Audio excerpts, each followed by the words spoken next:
बिस्मिल्लाहिर्रहमानिर्रहीम। अस्सलाम वालेकुम दोस्तों, ये मुहर्रमुल हराम का महीना है। ये महीना वैसे भी दुख और गम का महीना है, क्योंकि इस महीने में हज़रत इमाम हसन और हुसैन पर जुल्म के पहाड़ टूटे। ये महीना हमें इस बात का भी दर्स देता है कि बात हक़ और सच की हो तो आप अपने हकूक़ के लिए डट जाओ, फिर अल्लाह पाक आपकी मदद करता है। तो मैं आसिफ सूदखोर के ख़िलाफ़, उसके जुल्म के ख़िलाफ़ मैं भी डट कर खड़ा हूँ और आवाज़ उठाई है, जिस पर मुझे बेशुमार थ्रेड्स आ रहे हैं, मुश्किलात आ रही हैं और मन घड़त और नाजायज़ झूठे मुकदमात धड़ाधड़ दर्ज हो रहे हैं। लेकिन इसके बावजूद मैं नहीं घबराया, मैं डट कर खड़ा हूँ, क्योंकि तारीख़ गवाह है कि फ़तह हक़ और सच की होती है।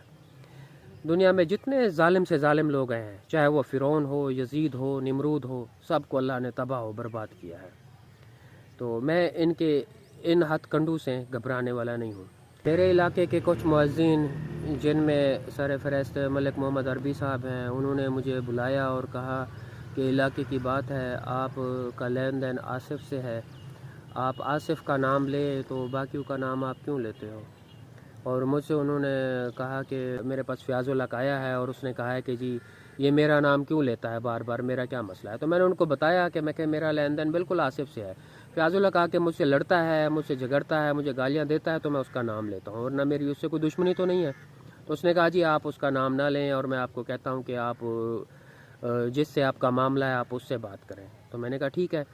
इसी तरह मलिक रफ़ीक पहलवान साहब है, उन्होंने कहा जी आपने तो हमें नहीं कहा, लड़ाई अच्छी चीज़ नहीं है, अपने इलाके की बात है, मैं आपकी सुलह करवाता हूँ। तो मैंने कहा ठीक है, मैं बिरादरी से तो नहीं भाग सकता, आप लोग इंतज़ाम करें, हम बिरादरी में बैठते हैं, एक दूसरे को हम सबूत देते हैं और बातें करते हैं, जो सच्चा हो जो झूठा हो उसको सज़ा दें। कहता है ठीक है। 3-4 दिन के सलाह मशवरे के बाद ये आया है और मुझे कहता है जी उन लोगों ने इनकार कर दिया है।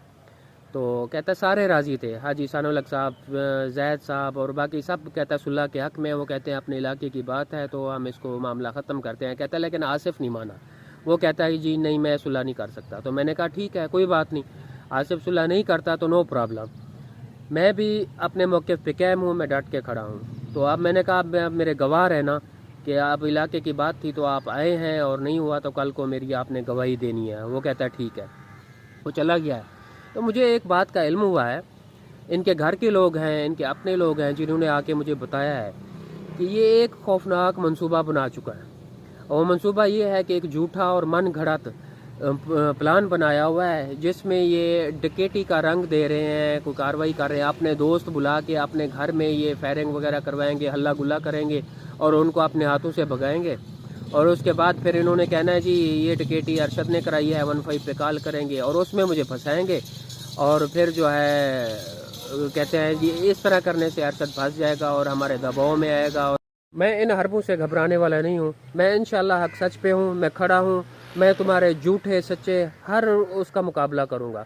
लेकिन जो हक है वो हक है, झूठ झूठ होता है, और मेरा अल्लाह ऊपर बैठा है, वो देख रहा है, वो बेहतर इंसाफ करने वाला है। और अल्लाह की जब अदालत लगती है ना, तो बड़े बड़े नामवर लोग जो है ना वो नीस्तो नाबूद हो गए हैं।